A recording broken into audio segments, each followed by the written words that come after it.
महासभा के पदाधिकारी गोकशी में फंसे हैं।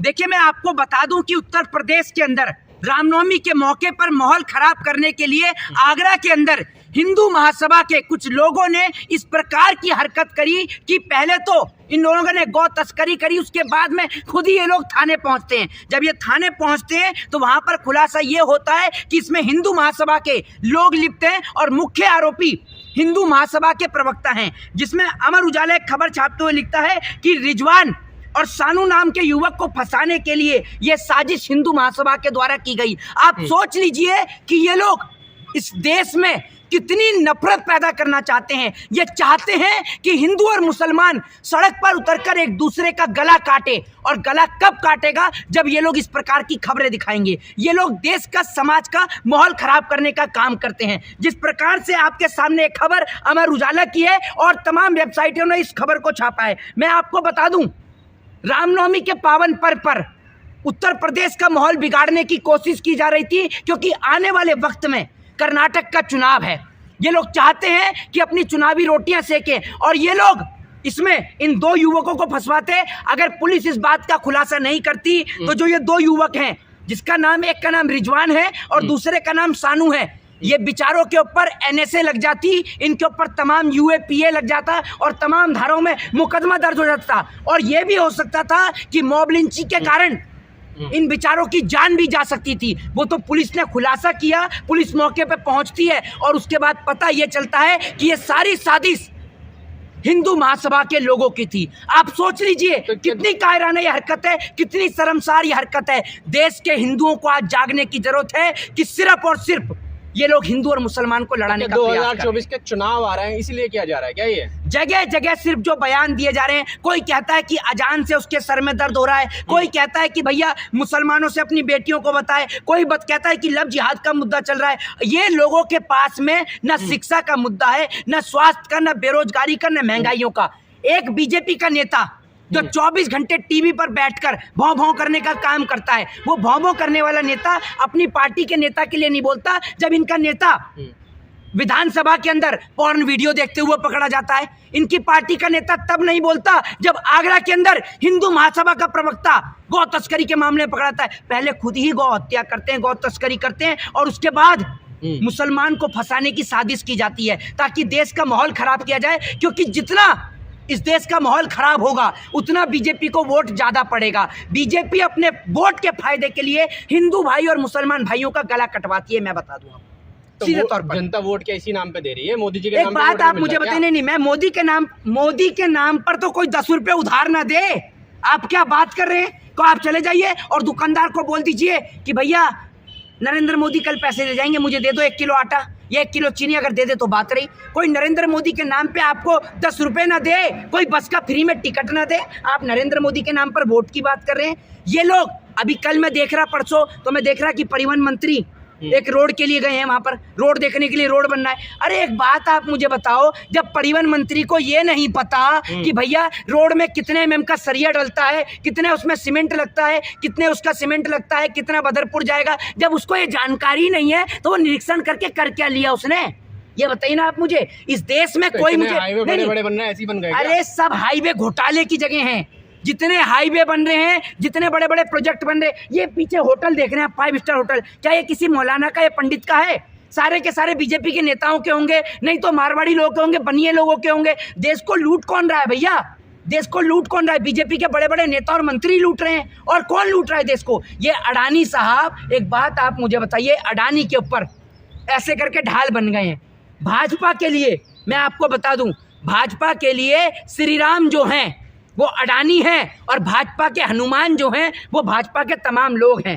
भाजपा के लिए जो अडानी जो हैं वो श्री राम हैं, और उनको बचाने के लिए ये हनुमान उतरे। राम जी का अपमान कर रहे हैं आप अडानी को बता के, और क्या? कोई अपमान नहीं कर रहे। अडानी को कैसे कह सकते हैं? आप मुझे बताइए, पूरा देश अडानी के ऊपर मांग कर रहा है जांच की, सिवाय भाजपा को छोड़कर। क्यों नहीं हो रही भाई जांच? क्या कहलाता है मोदी और अडानी का रिश्ता? और सबसे बड़ी बात, अगर यूट्यूब पे अडानी के खिलाफ बोला जाए तो व्यूअरशिप डाउन हो रही है। ये भी तो आप देख लो, व्यूज नहीं आ रहे। क्या है ये देश में हो रहा? ये बताइए ना। आवाज को दबाया जा रहा है कहीं ना कहीं।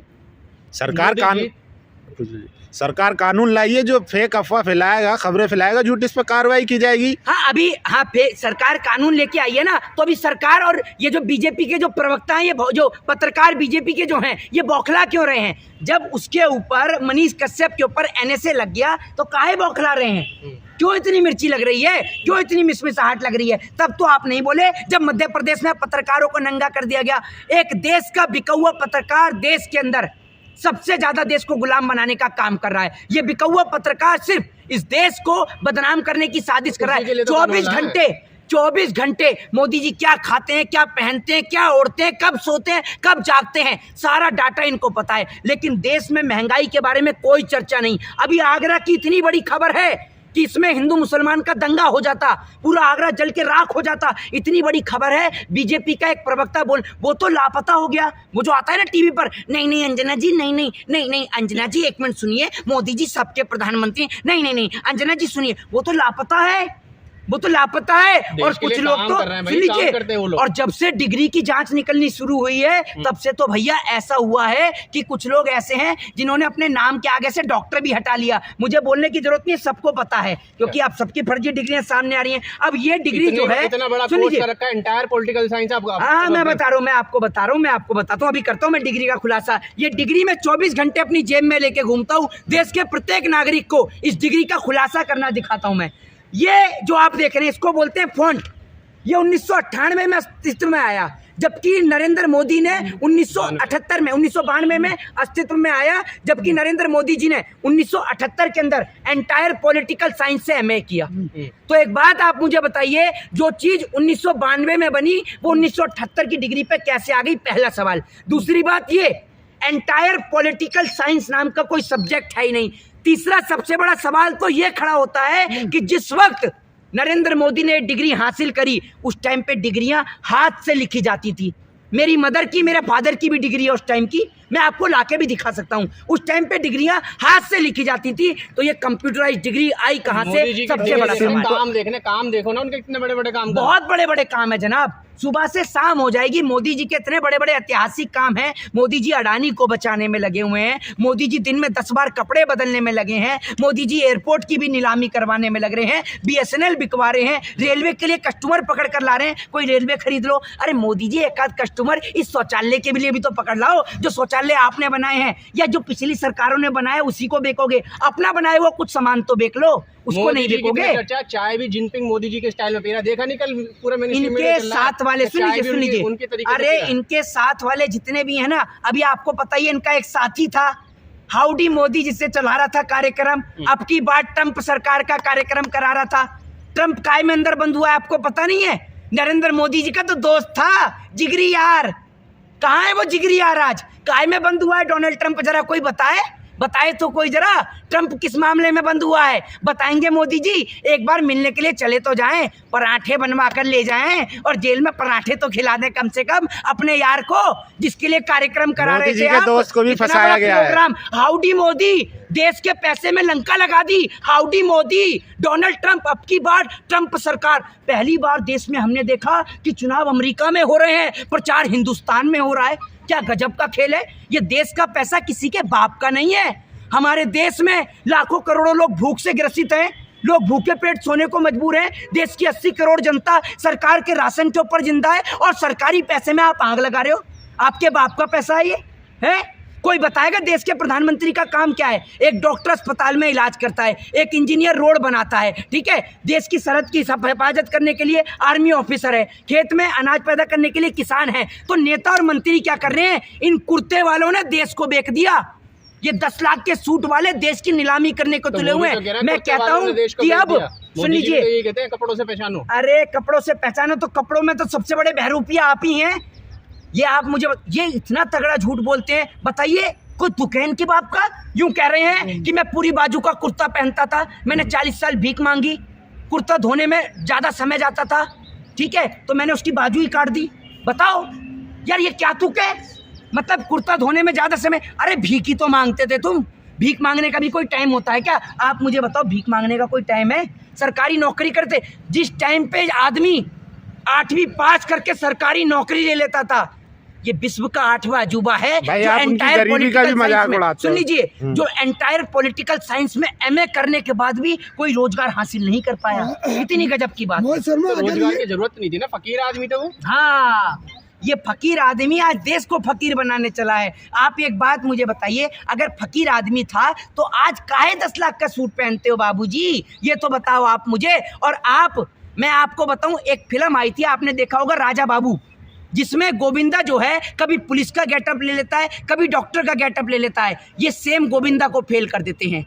ये जहां जाते हैं वहां का गेटअप ले लेते हैं। और सबसे बड़ी बात, इनके पास इतनी कहानियां हैं कि आप कहानी सुन सुन के पागल हो जाओगे। बांग्लादेश तक जाकर इन्होंने बांग्लादेश में कह दिया, मैंने बांग्लादेश की लड़ाई लड़ी। मैं तो तब से डर में हूं कि कल को अगर श्रीलंका चले गए तो वहां पर जाकर यूं ना कह दें कि राम जी की सेना में तो विंग कमांडर मैं ही था, मैंने ही लड़ाई लड़ी राम जी के साथ में, और रावण वध मैंने ही किया। और अगले दिन मीडिया चलाएगी, ब्रेकिंग न्यूज, रावण वध किया नरेंद्र मोदी ने। मीडिया तो ऐसे कहती है, अगर मीडिया में अगर एक बार मोदी जी ये कह देना, वो दिखाते ना एक +2A भी एक्स्ट्रा आया, दिखाते ना कि नाली से गैस बनाई। लेकिन मीडिया कभी ये भोंपू लगा के ये नहीं पूछती कि मोदी जी, इस देश में जितने रोड नहीं बने हुए, जितने अच्छे घर नहीं बने हुए ना, उतने तो नाले हैं। तो अगर नालों से गैस बन रही है तो 1100 का सिलेंडर क्यों बिक रहा है? मोहित जवाब शर्मा, दे एक सवाल जी। अगर ये डिग्री मोदी जी के अलावा और किसी की होती हाँ, तो टीवी में कैसे दिखता?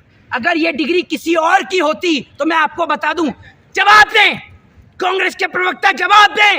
ये फर्जी डिग्री के आरोप में देश को पागल बना रहे हैं। पूछता है भारत फर्जी डिग्री के मामले में। जी हाँ, बड़ी खबर आ रही है, बड़ी खबर करते करते सड़क पर लेट जाते, और कुछ को तो हार्ट अटैक भी आ जाता है, इतना चिल्लाते हैं लोग।